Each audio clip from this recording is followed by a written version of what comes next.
Well, I have some slides prepared, but obviously we won't go through all these. We could skip to the fun Maui stuff. So, how's everything on my side? Is video good and audio good? Yep. Okay. Yeah. Teams just gave me a pop-up about poor network quality. Yeah. Thanks, Teams. All right, so we'll jump through these real quick. But basically, yeah, what .NET Maui is essentially the evolution of Xamarin Forms. And me as a former Xamarin employee, still current Microsoft employee, heavily invested in Xamarin and incredibly biased towards Xamarin. I look at .NET Maui as essentially Xamarin Forms taking over .NET, because that's basically what's going on here. Because Maui stands for multi-platform application user interface, and it's essentially rethinking how we can do cross-platform UIs across more than just mobile. So mobile, desktop on Windows and Mac, Linux, and TBD on the web with Blazor, but it's definitely something we're looking into. We just got to figure out kind of, is it, or I'm pretty sure we figured out it is doable, but how to do it. I mean, we've got mobile Blazor bindings is something that's out there where it's essentially you can use Blazor syntax to create iOS, Android apps, and we'll likely leverage a lot of that if and when we're able to bring that into Maui. But yeah, for .NET 6, we've got .NET Maui. So keep in mind, we're just getting ready to release .NET 5. So .NET Maui is coming no time soon. But you can expect the preview of .NET 6 to come out later this year. I forget the exact timeline, but I think November is when the first preview of .NET 6 will be available. So that's when Maui's coming. And then we'll GA .NET 6 around this time next year. And then the current plan is Xamarin Forms will still be, Xamarin Forms is and the de facto cross-platform Xamarin library. We're going to continue to iterate on it. There's plans for Xamarin Forms v5. Forget the timeline for that one. But basically, we're still investing in Xamarin Forms. So there's nothing to do today. There's nothing you can do today because .NET 6 preview isn't even available yet. But in terms of when to start thinking about moving to Maui, Xamarin Forms will still be invested in. New features are still coming all the way through Maui's release in .NET 6. And then after that, the current plan is, I think it's either 12 or 18 months of Xamarin Forms still fully supported with the overlap of Maui being generally available. So that's the plan today. Am I moving anything to Maui yet? No. Will I start playing around with Maui around this time next year with my production apps? Yeah, probably. But anyways, so Xamarin Forms is taking over. Xamarin Forms is going to move to the system library. It'll be system.maui. Xamarin Essentials will move to system.devices. And probably we'll say one of the biggest cool things with Maui is everything will be using multi-targeting. So I'll show you a screenshot in just a second on that, what that means, but we're kind of encouraging developers to move away from having a solution with your .NET Standard project, and then you have another project for Xamarin iOS, you have another project for Xamarin Android, you have another project for UWP, you have another project for WPF, and all these different, what the Xamarin Forms team calls backends, will be kind of mashing those together in one multi-platform CS proj file, which is really cool and has tons of benefits that we'll jump into in just a second. But another cool thing is we'll have more integration with the CLI and more integration with VS Code. So if you guys have ever tried to use Visual Studio Code today for Xamarin, you can use it to write code and edit code, but when it comes to running the app, debugging, doing anything like provisioning profiles and signing. Painful, if not impossible. I personally don't do it, but with .NET Maui, we'll have these CLI commands where you can say .NET new Maui, .NET new iOS, and so it'll kind of modernize that experience that we're still lacking on the Xamarin side. And actually, I didn't put it here, but there will also be SDK style projects, so we don't have to still use the old project types for our iOS and Android apps anymore, which will be a nice breath of fresh air. But this is, I should probably go ahead and make this full screen. Boop. And we don't need my subtitles. And bring them all back up. Cool. So this is what we're envisioning for the .NET Maui architecture. And this is leveraging the multi-targeted projects. So if you haven't heard about these, multi-targeted projects basically allow you to define your target frameworks in the CS proj file. And then just by using the name of the file, so down here where it says Bluetooth adapter.android.cs, well, when you build for Android, this .android.cs file will be included and compiled in that build. And likewise, when you build for iOS, the Bluetooth adapter.ios.cs will be included and compiled in that build. So it allows us to bring everything into one project. We no longer have to worry about doing things like inversion of control to get from our .NET Standard library into our platform-specific libraries. It'll all just be there, so it'll take a lot of that overhead off. And with resources, this is something that's still a bit up for discussion on how exactly it'll be. Actually, all of this is up for discussion on exactly how it'll be implemented, but particularly with resources, because this is where you get into things like, well, we were just talking about iOS and signing and certificates and how you do info plists and Android manifests. Well, we've got an idea to have this resource folder like this.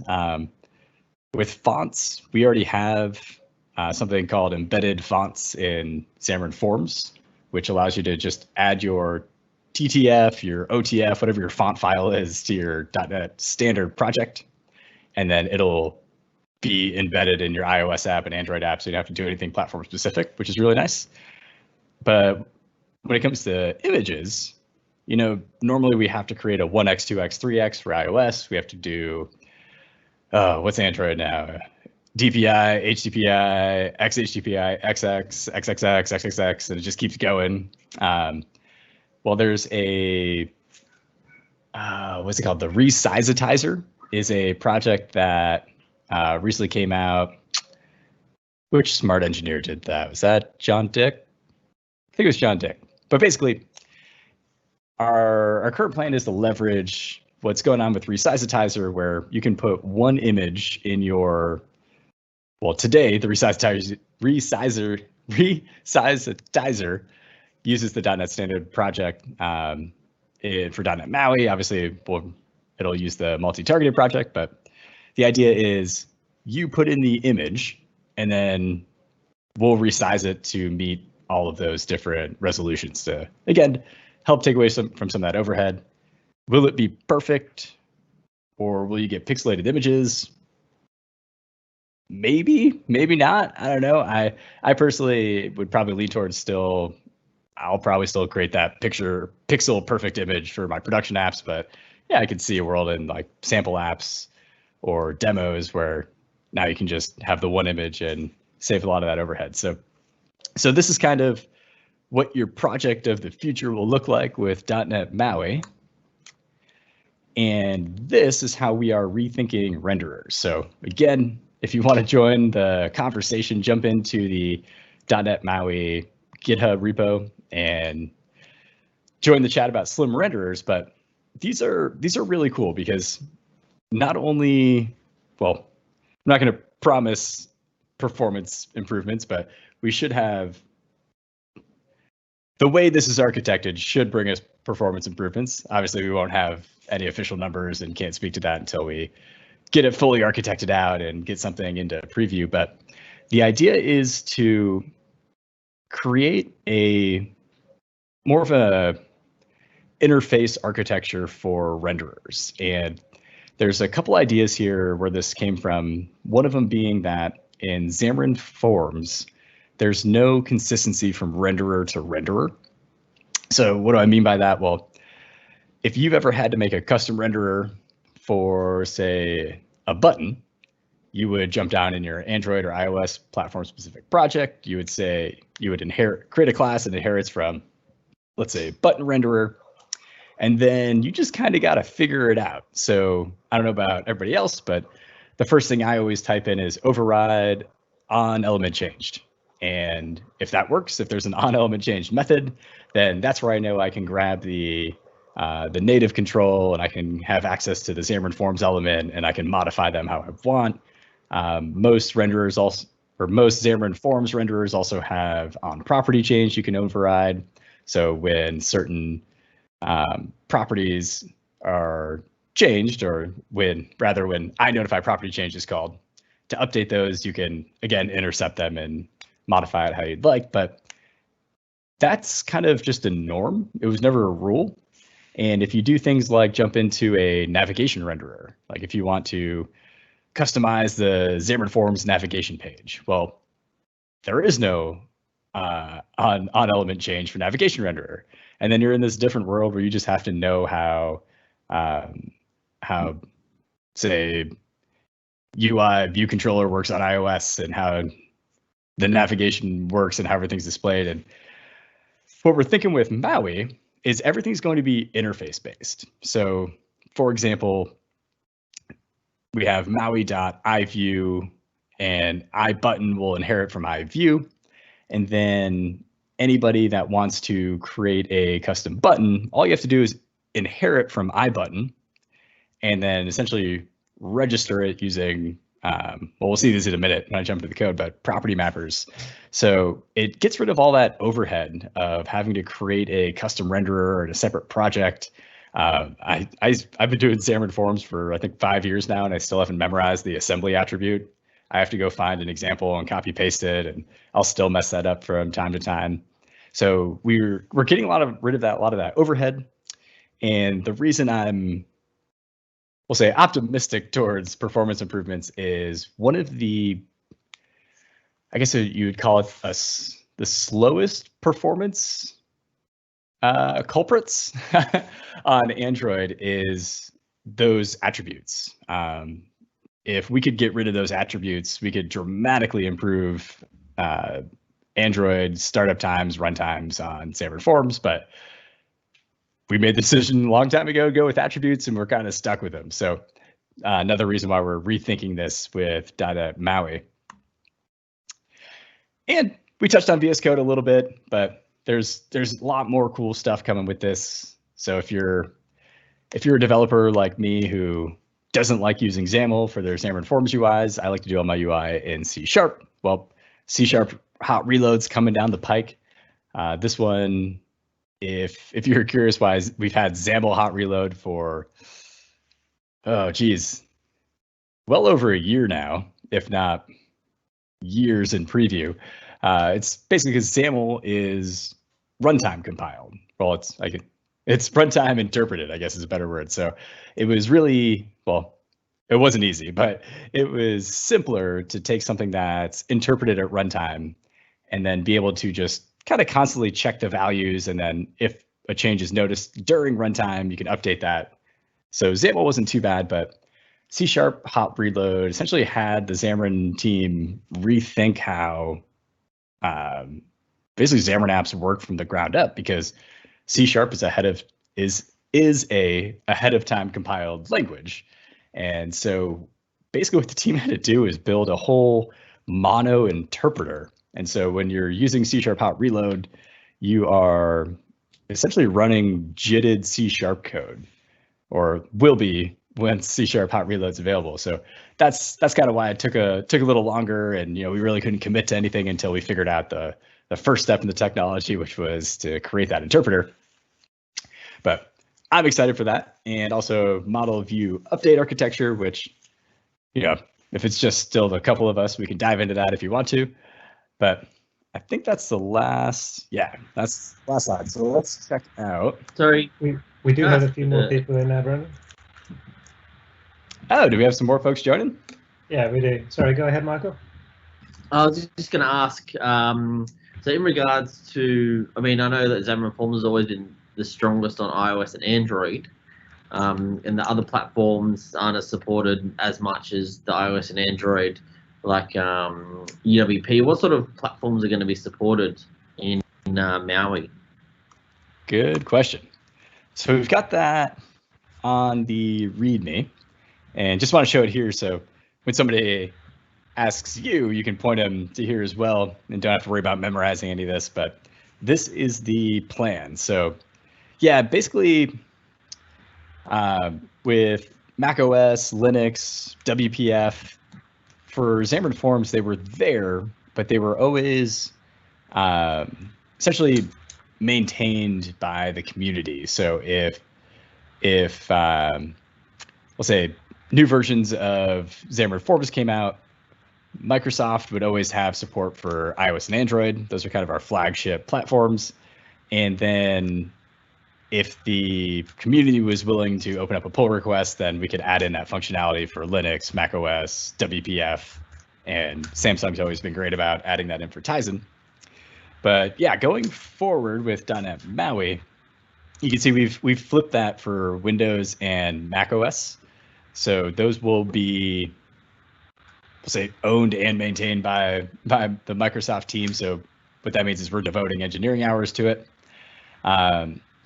Windows, the plan right now is to leverage WinUI, but I can't speak much more to that.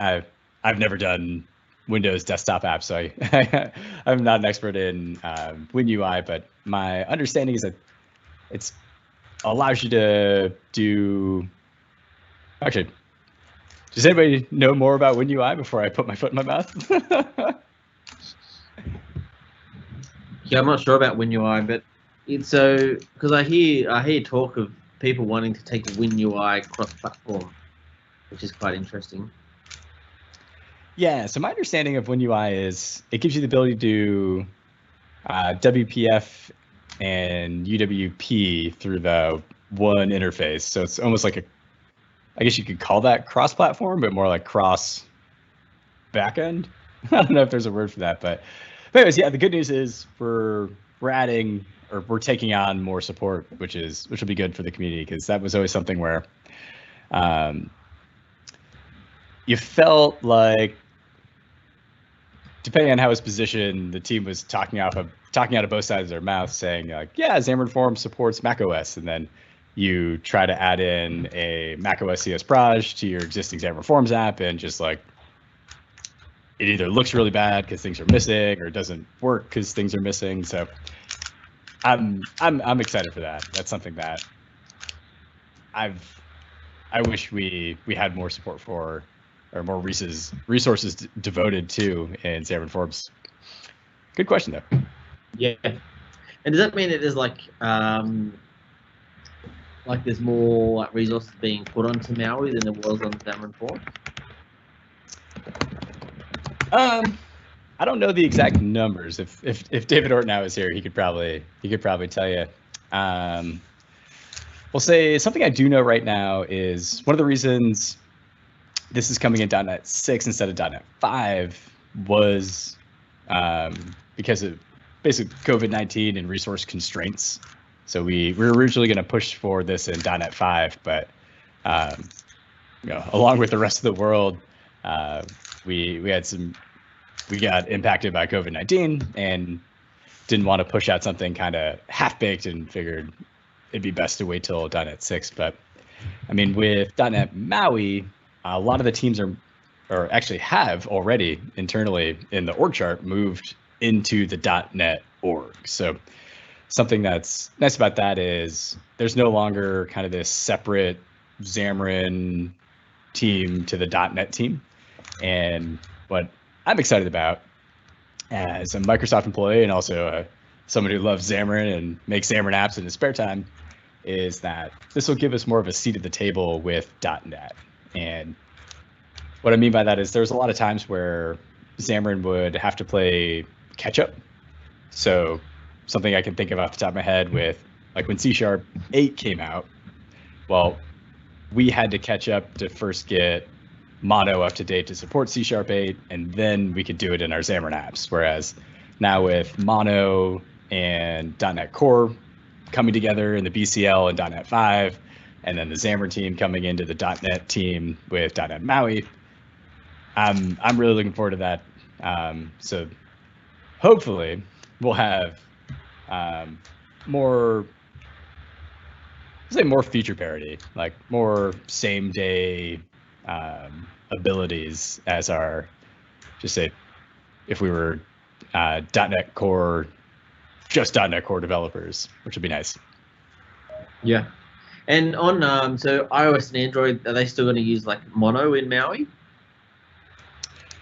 Yeah. So with .NET 5, we're bringing Mono and .NET Core BCLs, we'll say, closer together. I mean, they're not going to be perfectly integrated for .NET 5. Or what I mean by that is they're not merging into one like mono repo, no pun intended. But yeah, so the idea with .NET Maui is you don't have to worry about Mono versus .NET Core, what your runtime is that like we'll be able to select that for you. And with .NET 5, I actually haven't had a chance to play around with this yet, but from my understanding is there will basically be a compiler flag. So a lot of decisions will be made automatically, so you'll likely never have to go in there. So for example, like if you're making an iOS app, that has to be ahead of time compiled, and that's Mono because .NET Core is all JITted. Or same with Blazor. If you're doing Blazor, WASM has to be ahead of time compiled, and so it'll default to Mono. But maybe you're working on an app, like a console app that doesn't really matter, and you'll be able to flip a bit and set a flag to use the Mono versus .NET Core, use Mono versus .NET Core for the runtime. But yeah, like basically everything's coming together over .NET 5, .NET 6, which is really exciting. So then just to recap as well, you said timeline-wise, we're most likely looking at around November before we start seeing pre-release versions of this to get our hands dirty with. Yeah, actually, let's see, .NET 6, or maybe just .NET Core release schedule. I know we've got a graphic somewhere, but yeah, whenever we see, so November 2021 is when it'll be officially released or go GA, and if Microsoft timelines stay or continue the same pattern, then yeah, it should be November 2020 when we'll see the first preview of .NET 6. So it's super exciting, and I know I can't wait to get my hands on it, but it's more of a, for now, it's good to know it's coming, but not really anything to, there's no fires to put out yet. Nothing's really going to change until, well, November 2021 is when it'll be officially released, and then, like I said, it'll be either a year and a half until Xamarin Forms is, or we switch from focusing on Xamarin Forms to full-time .NET Maui. So still got a couple years. Yeah. Hi, Brandon. I've got a question. So if you're using Maui MVU style of application, are we gonna still get all those platforms, or is it gonna be like a slimmed down one? Oh yeah. So actually, let's jump into some of the code, and because I think I'll answer your question in just a second when we kind of start running through this. But if I don't, feel free to jump in and remind me. But so what we're looking at here, these are alpha bits of .NET Maui. But the reason I wanted to show these off today is it gives a really paints a really nice picture of what we've been talking about with how will renderers work in .NET Maui, this slim render architecture using interfaces, what's going on here. So let's start out, let's just jump over to iLabel. So if you want to create a label, like let's say, well, I guess there's a couple scenarios, right? Like maybe you have created a brand new operating system that doesn't exist yet, and you want to add in support for your operating system in .NET Maui.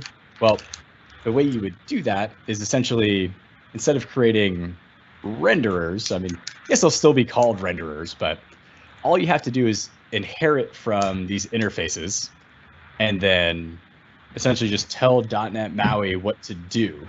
So what do I mean by that? Well, for example, iLabel has a value right now called line height, and it inherits from iText.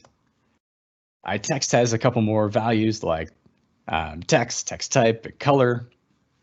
And if we keep going further down, we get down to iView, and that's where we get things like is enabled, background color, a lot of things that should and are really familiar to Xamarin Forms developers.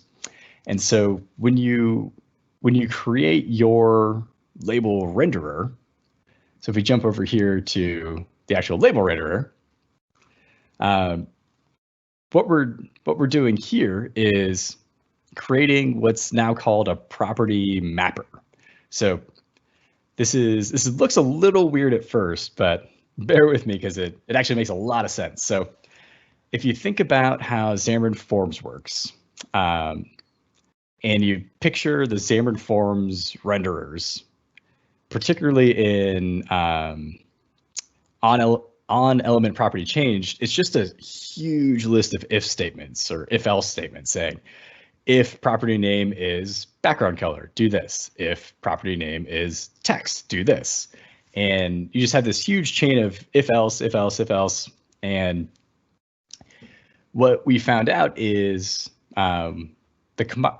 well, obviously that's not super performant, but what was cool to learn was the compiler, once you have a certain number of if-else statements, will turn it into a switch and basically give you that performance boost for free.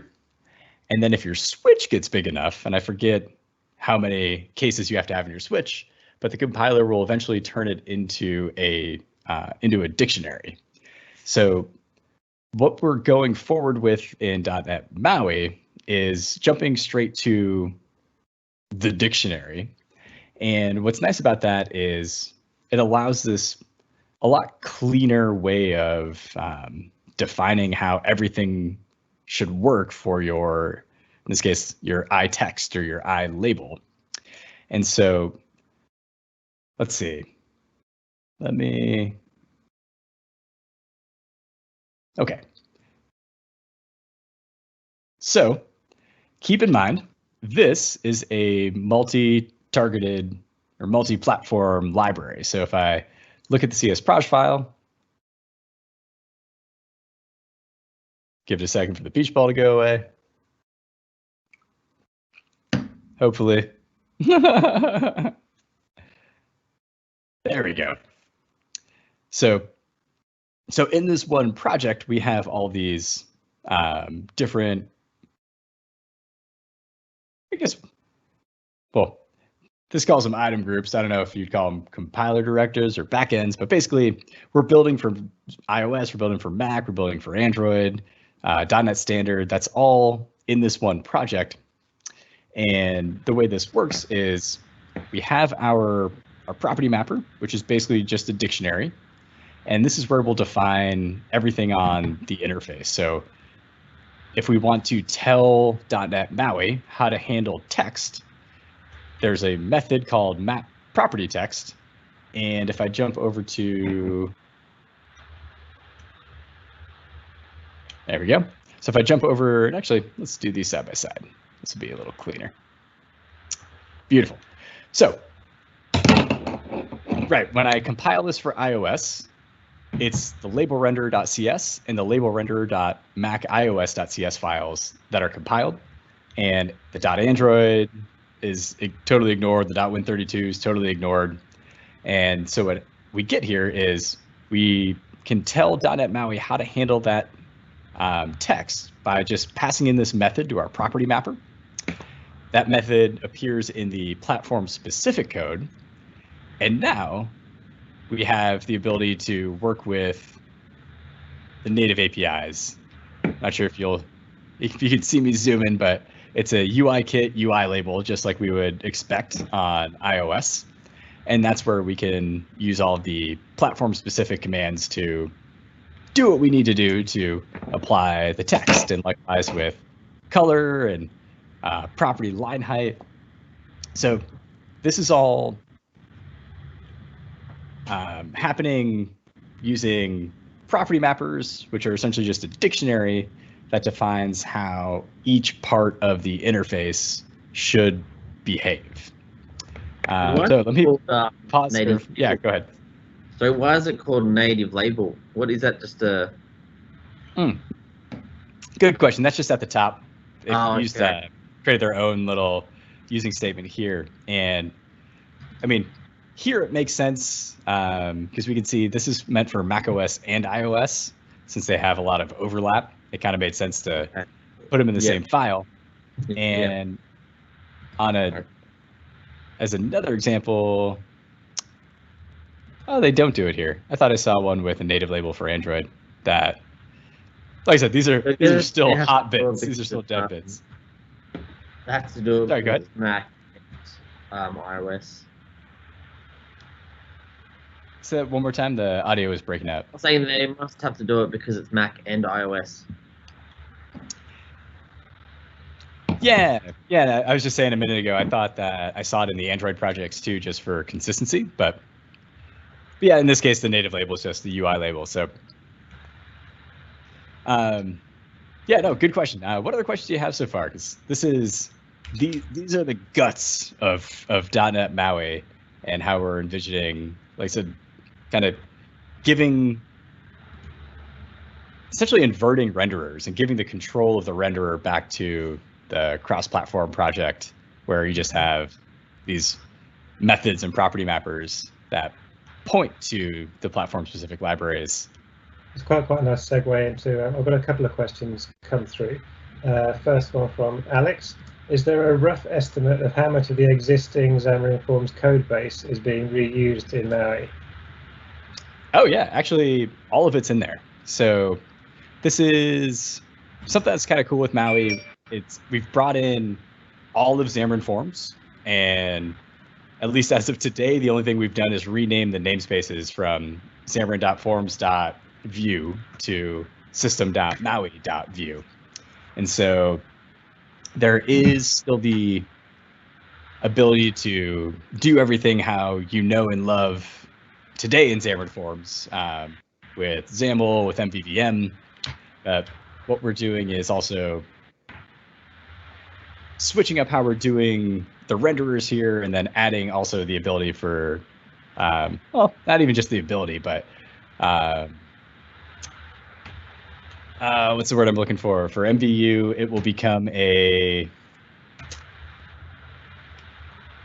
let's see. So the same way MVVM today is like the de facto architecture for Xamarin Forms apps, going forward, it'll be MVU and MVVM as kind of these first-party architectures. Okay, cool, thanks. And then next question from Simon. Will Hot Reload support Fodi and or any other C# code generators? Oh, that's a good question. I have no idea.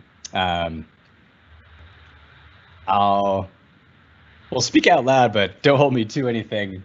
So yeah, there is like source code generators coming natively into the .NET stack, and if I had to guess, I'd say, of course, I know the teams, basically the way the teams have been testing out XAML Hot Reload, C# Hot Reload has been working really closely with fellow Xamarin developers. So bringing folks in, allowing them to try it with their code, testing all the third-party libraries.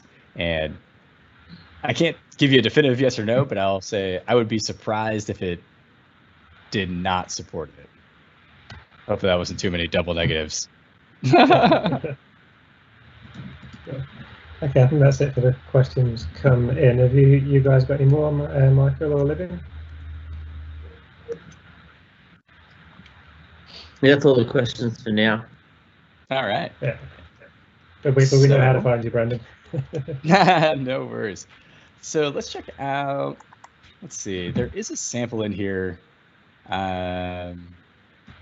It's not super great. So let me take a look if I can find something I want to show off. If not, we just talk to it. Do we have? Okay, so cool. So we do have some things like I said. This code's kind of gross. So, but what I want to show off is if you wanted to register your own renderer, today in Xamarin Forms we do that with the attributes. But like we said a minute ago, those attributes are just performance nightmares, so we want to get rid of those. And if you wanted to register, like in this case, we've created a new stack layout that implements this layout renderer. Well, we can register it here using this registrar handlers register method. And then it's available for you anywhere in your .NET Maui code. And let's see, the other thing I wanted to show off, which, yeah, these are probably good enough to see an example, but now that everything's in a multi-targeted project, we get a lot of benefits out of that.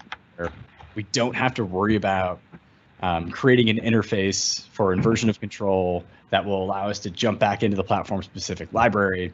And we can see some examples like that here, where these are just using the compiler directives to access the native APIs directly in line. Now, does it do? Probably not, unless I had to.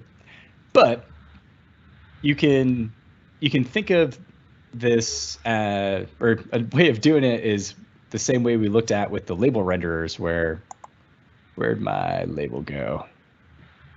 There we go. But like the way I'll probably be doing it in my apps is this similar method where we have partial classes. So we see that label renderer is a partial class, label renderer is a partial class, and we can take advantage of partial classes to define these methods that we would want to execute. So back in app.cs,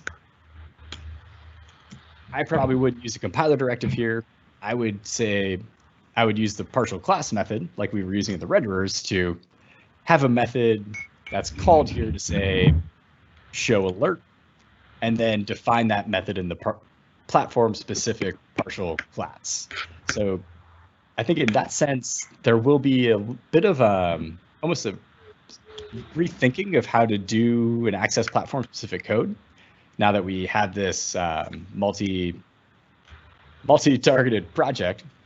But I'll be honest, I like this way a lot better than having to create interfaces, use either dependency injection or IOC or a service locator to register and get back to the platform specific code.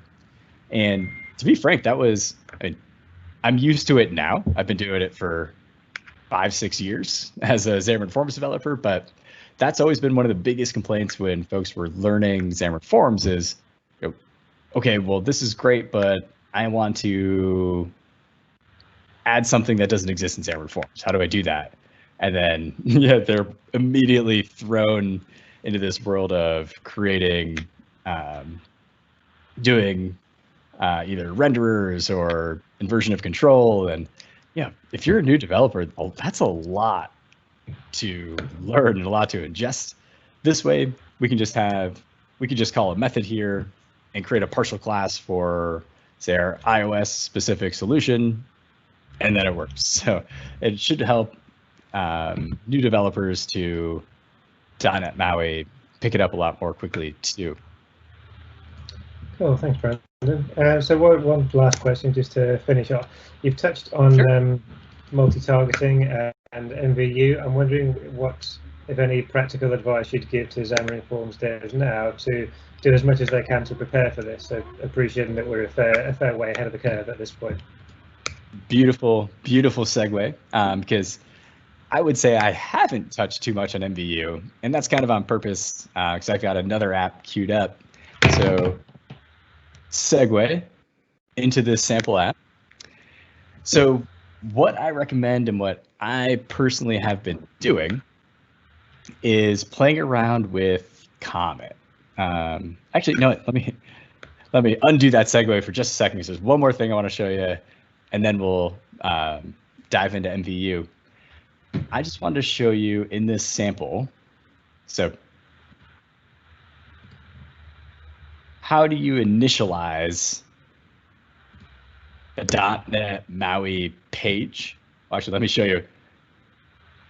What is my app.cs? So it's still Xamarin Forms application, but another thing we're doing is removing some of that overhead with Xamarin Forms where, you had to call Xamarin.forms.init, and then if you added in Xamarin Essentials, Xamarin Essentials.init, and just, not that it was too much, but now what we'll be able to do is the pages that we make for .NET Maui are by default native. So like this, just saw it. So let's see, hopefully that text is readable, or maybe you can see me zoom in on the screen.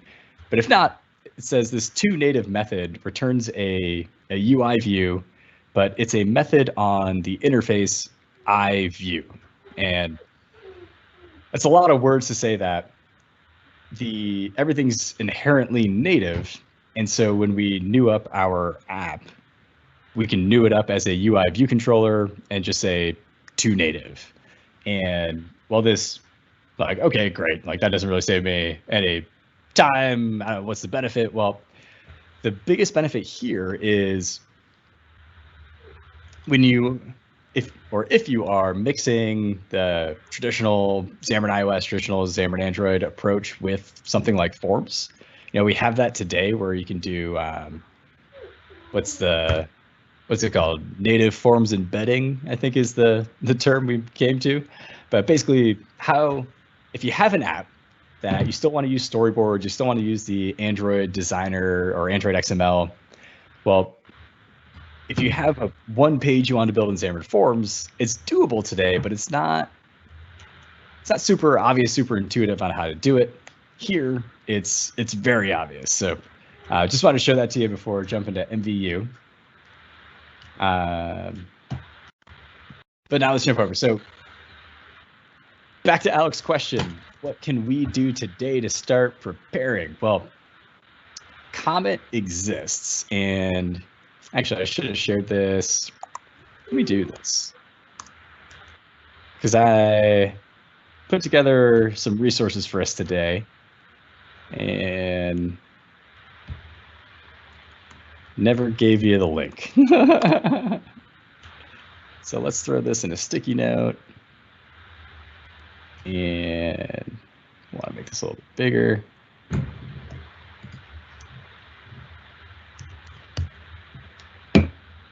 There we go.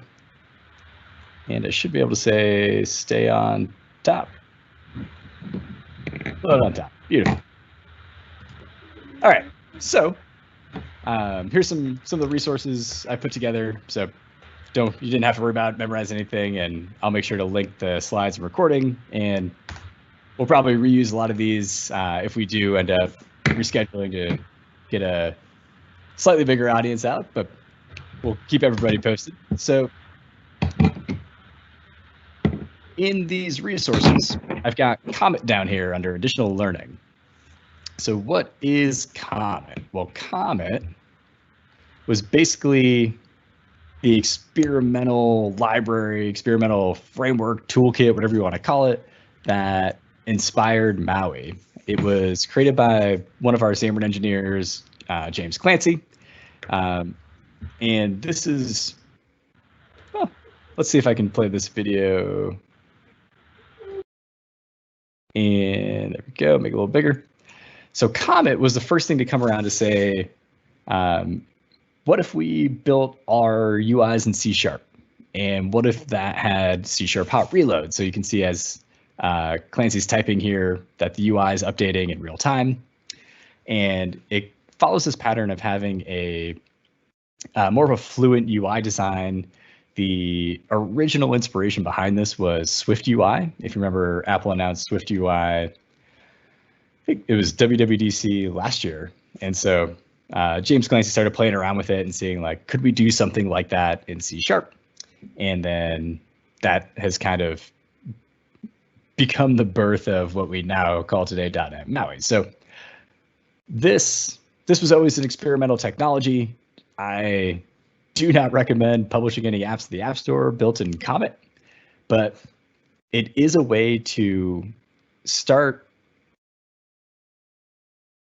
working those MVU muscles and also start playing around with a fluent C# UI. So let me flip back to this app here, because this really shows us what MVU looks like. And probably before we show this off, this is the app here. And actually in the background, am I still driving? Nope, I made it to Brisbane. Let's turn around, start driving back. But basically this is just a simple app that tracks your latitude, your longitude, altitude, and accuracy. And then because we can simulate movement in the Android emulator, we should start seeing numbers move here. If not, I promise it works. Maybe the car's stuck in traffic if we don't see any numbers updating. But back to the code. Tell you what, we'll leave this peeking out on the side. Maybe we'll see some movement. There we go. So yeah, what this looks like in code is we have this, and again, everything's Comet now. So Comet is the inspiration for .NET Maui, but to use Comet, we're using all the Comet NuGet packages and all this fun stuff. But even ways like how we initialize this app, very, very similar. So I created my new page and I just said to view controller. So you can kind of see where this or how this inspired .NET Maui. But the way this is architected is using MVU, which is very different from our current mindset of MVVM. So one of the big complaints with MVVM is just the extra overhead that's required in order to separate the view from the view model. And we want to do that, and I am and always will be a proponent of that, because it allows us to split those responsibilities, and that way we can work on our view model logic and not impact our UI and vice versa. But one of the things that MVVM does is it essentially requires us to duplicate the model every time. So in our view model, if we want to, let's say, update some text on the screen, and that text is from this lat long model, well, our view model will have to have a property called longitude, and it'll have to have a property called latitude.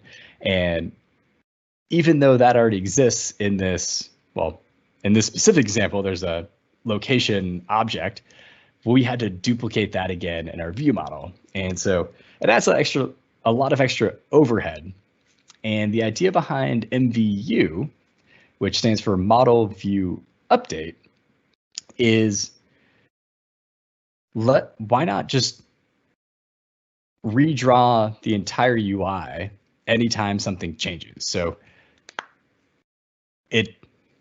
that's kind of we'll say a high level understanding, but if you think of it in terms of this body is a method, it's a function that runs anytime we need to update the UI. So what's going on here is we have a location model, and we've told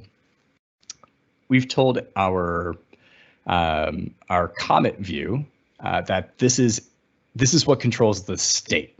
So anytime the location state variable changes, call generate body. So what's going on here is when the app starts, we just kick off this infinite while loop. And yes, this is not super safe, production ready great code, but makes a nice little quick and dirty sample. But essentially every second, I'm telling it to get me the updated location and assign that to my location state. And because I've marked that as this state object or this state type, and I have this attribute body over this method that I named generate body, well, this is going to run anytime this value is changed. And so that sounds a little scary at first. And I'll be honest with you, my first thought was, there's no way that's going to work because it's not going to be performant. We are literally redrawing the entire UI every time.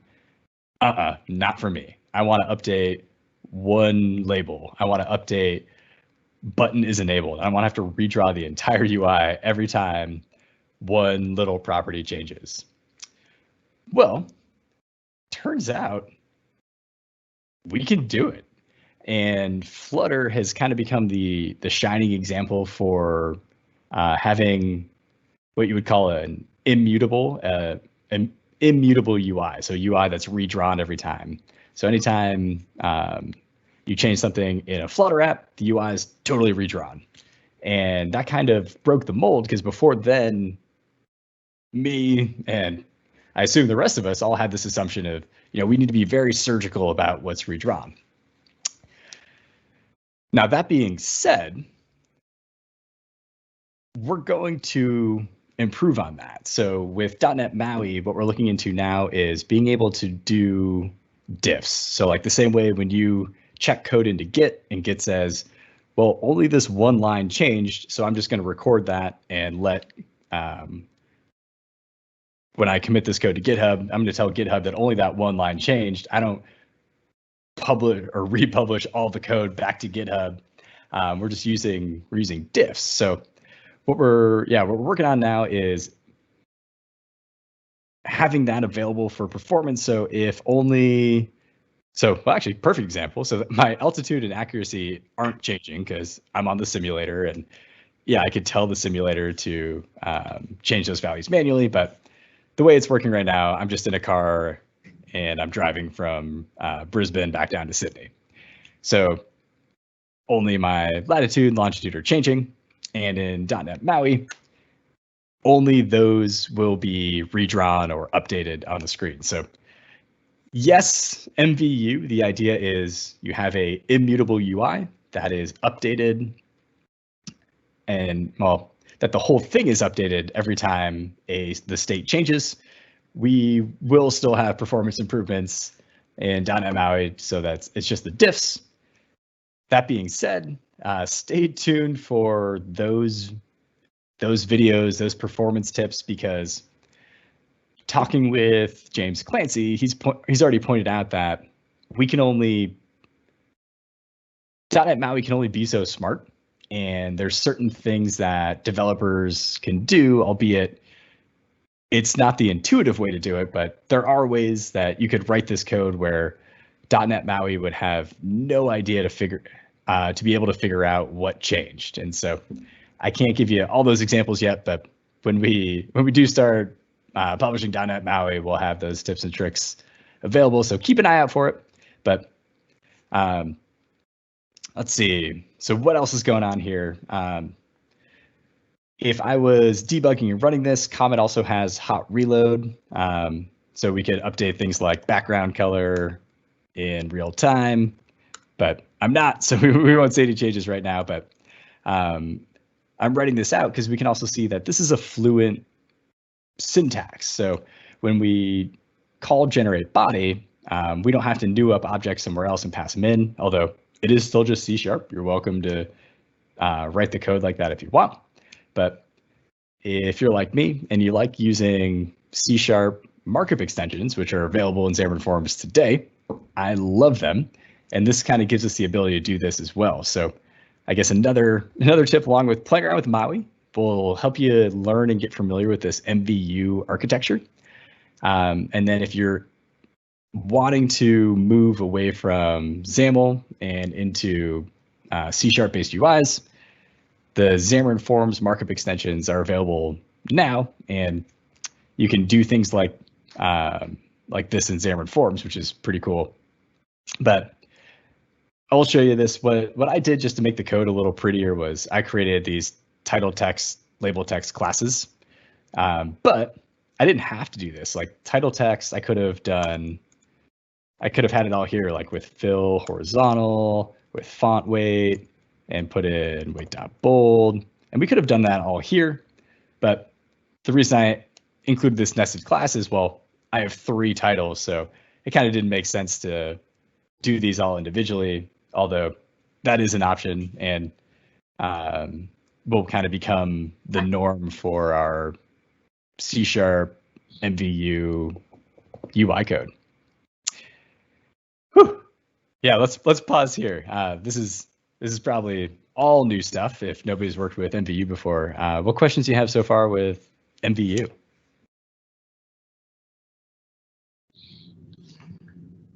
There is a question here, which is, does all development of Maui happen in the public repo?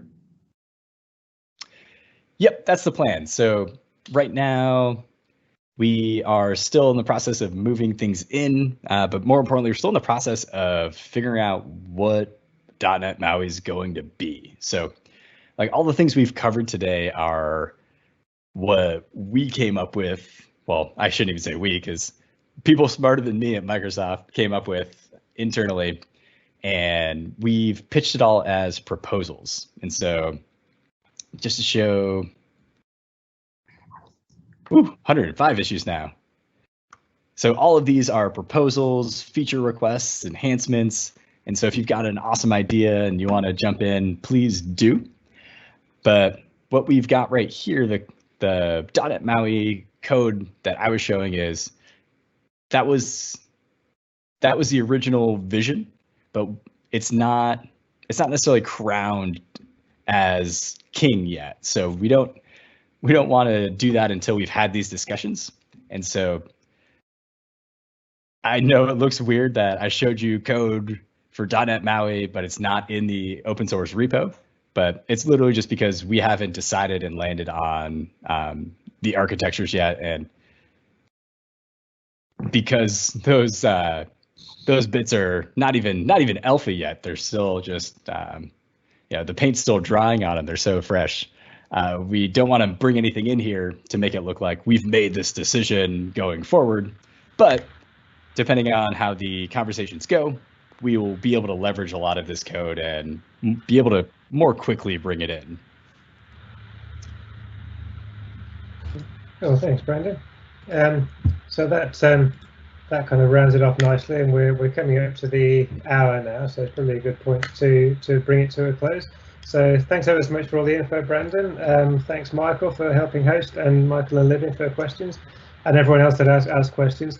I do have this recorded, so I'll look at publishing the good bits, all of it apart from the natter at the start before we got kicked off properly.